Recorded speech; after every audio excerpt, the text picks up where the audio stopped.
ಅಬ್ಬಿಗೇರಿ ವಸತಿ ಶಾಲೆಯ ಮಕ್ಕಳ ಭವಿಷ್ಯದ ಜೊತೆ ಅಧಿಕಾರಿಗಳ ಚೆಲ್ಲಾಟ. ಗಾಳಿ ಯಂತ್ರದ ಕಂಟಕದ ಬಗ್ಗೆ ವರದಿ ಮಾಡಿ 20 ದಿನ ಕಳೆದ್ರೂ ಅಧಿಕಾರಿಗಳ ಮೌನ. ಜನಪ್ರಿಯ ಶಾಸಕ ಜಿಎಸ್ ಪಾಟೀಲರ ಗಮನಕ್ಕೆ ಬಾರದಂತೆ ಸತ್ಯ ಮುಚ್ಚಿಟ್ರ ಅಧಿಕಾರಿಗಳು. ಬಡ ಮಕ್ಕಳ ಪ್ರಾಣ ರಕ್ಷಿಸಲು ಶಾಸಕರು ಮಧ್ಯ ಪ್ರವೇಶಿಸಲಿ ಎಂಬುವುದೇ ನಮ್ಮ ರಾಷ್ಟ್ರ ಕ್ರಾಂತಿ ನ್ಯೂಸ್ನ ಕಳಕಳಿ. ರೋಣ ಕ್ಷೇತ್ರದ ಅಭಿವೃದ್ಧಿಯ ಹರಿಕಾರರು ಎಂದು ಹೆಸರಾದ ಶಾಸಕ ಶ್ರೀ ಜಿಎಸ್ ಪಾಟೀಲರ ಗಮನಕ್ಕೆ ನಾವು ಇಂದು ಒಂದು ಅತ್ಯಂತ ಗಂಭೀರ ಹಾಗೂ ನ್ಯಾಯಯುತವಾದ ವಿಚಾರವನ್ನ ತರಬಯಸುತ್ತಿದ್ದೇವೆ. ಅಬ್ಬಿಗೇರಿ ಬಳಿಯ ಅಟಲ್ ಬಿಹಾರಿ ವಾಜಪೇಯಿ ವಸತಿ ಶಾಲೆಯ ತೀರಾ ಪಕ್ಕದಲ್ಲಿ ತಲೆ ಎತ್ತಿರುವ ಬೃಹತ್ ಗಾಳಿ ಯಂತ್ರದ ಬಗ್ಗೆ ನಾವು ಈ ಹಿಂದೆ ವರದಿ ಕೂಡ ಮಾಡಿದ್ವಿ. ಆದ್ರೆ ದುರಂತ ಅಂದ್ರೆ ವರದಿ ಪ್ರಸಾರವಾಗಿ 20 ದಿನಗಳು ಕಳೆದ್ರೂ ಇತ್ತ ಯಾವ ಅಧಿಕಾರಿಗಳು ತಿರುಗಿ ನೋಡಿಲ್ಲ. ಶಾಸಕರೇ, ಇದು ನಿಮ್ಮ ಗಮನಕ್ಕೆ ಬಂದಿಲ್ವೋ ಅಥವಾ ನಿಮ್ಮ ಕೈಗೆಳಗಿನ ಅಧಿಕಾರಿಗಳು ನಿಮ್ಮನ್ನು ದಾರಿ ತಪ್ಪಿಸುತ್ತಿದ್ದಾರೋ ಎಂಬ ಆತಂಕ ಈಗ ಸಾರ್ವಜನಿಕರಲ್ಲಿ ಮೂಡ್ತಾ ಇದೆ. ಶಾಸಕರೇ, ತಾವು ಗದಗಗೆ ಹೋಗ್ಬೇಕಂದ್ರೆ ಇದೇ ರಸ್ತೆಯಲ್ಲಿ ಸಂಚರಿಸ್ತೀರಿ. ಶಾಲೆಯ ಕಾಂಪೌಂಡ್ ಹತ್ತಿರದಲ್ಲೇ ರಾಕ್ಷಸನಂತೆ ನಿಂತಿರುವ ಈ ಗಾಳಿ ಯಂತ್ರಗಳು ನಿಮ್ಮ ಕಣ್ಣಿಗೆ ಬಿದ್ದಿಲ್ವಾ?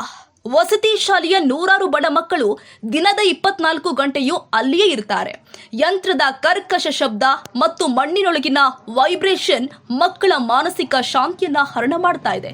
ಯಾವುದಾದ್ರೂ ಅನಾಹುತ ಸಂಭವಿಸಿದ್ರೆ ಅದಕ್ಕೆ ಹೊಣೆ ಯಾರು? ಮಕ್ಕಳ ಹಿತದೃಷ್ಟಿಯಿಂದ ನಾವು ಮಾಡಿದ ವರದಿಯನ್ನ ಅಧಿಕಾರಿಗಳು ಗಂಭೀರವಾಗಿ ಪರಿಗಣಿಸಿಲ್ಲ ಅಂದ್ರೆ ಏನರ್ಥ? ಕಂಪನಿಯ ಲಾಭಕ್ಕಾಗಿ ಶಾಲಾ ಮಕ್ಕಳ ಆರೋಗ್ಯವನ್ನ ಪಣಕ್ಕಿಡಲಾಗ್ತಾ ಇದೆಯಾ? ಶಾಸಕರೇ, ನಿಮ್ಮ ಜನಪ್ರಿಯತೆಗೆ ಮಸಿ ಬಳಿಯಲು ಅಧಿಕಾರಿಗಳು ಮತ್ತು ಕಂಪನಿಯವರು ಸೇರಿ ಈ ಸಂಚು ರೂಪಿಸಿದ್ದಾರೆಯೇ ಎಂಬ ಸಂಶಯ ಕಾಡ್ತಾ ಇದೆ. ಯಾಕಂದ್ರೆ ಈ ತಪ್ಪು ನಿರ್ಧಾರದ ಕಪ್ಪು ಚುಕ್ಕೆ ನೇರವಾಗಿ ನಿಮ್ಮ ಆಡಳಿತದ ಮೇಲೆ ಬೀರ್ತಾ ಇದೆ. ರಾಷ್ಟ್ರ ಕ್ರಾಂತಿ ನ್ಯೂಸ್ ಯಾರಿಗೂ ತೊಂದರೆ ಕೊಡಲು ಈ ಸುದ್ದಿಯನ್ನ ಮಾಡ್ತಾ ಇಲ್ಲ. ಬದಲಾಗಿ ಶಾಸಕರಾದ ಜಿಎಸ್ ಪಾಟೀಲರು ಮನಸ್ಸು ಮಾಡಿದ್ರೆ ಮಾತ್ರ ಈ ಮಕ್ಕಳ ಶಿಕ್ಷಣ ಮತ್ತು ನೆಮ್ಮದಿಯನ್ನ ಉಳಿಸಲು ಸಾಧ್ಯ ಎಂಬ ಅಚಲ ಭರವಸೆ ನಮಗಿದೆ. ಶಾಸಕರೇ, ಒಮ್ಮೆ ನಿಮ್ಮ ಬಿಡುವಿಲ್ಲದ ಕೆಲಸದ ನಡುವೆ ಆ ಶಾಲೆಯತ್ತ ಕಣ್ಣು ಹಾಯಿಸಿ ಅಲ್ಲಿನ ಪೋಷಕರ ಆತಂಕವನ್ನ ಆಲಿಸಿ.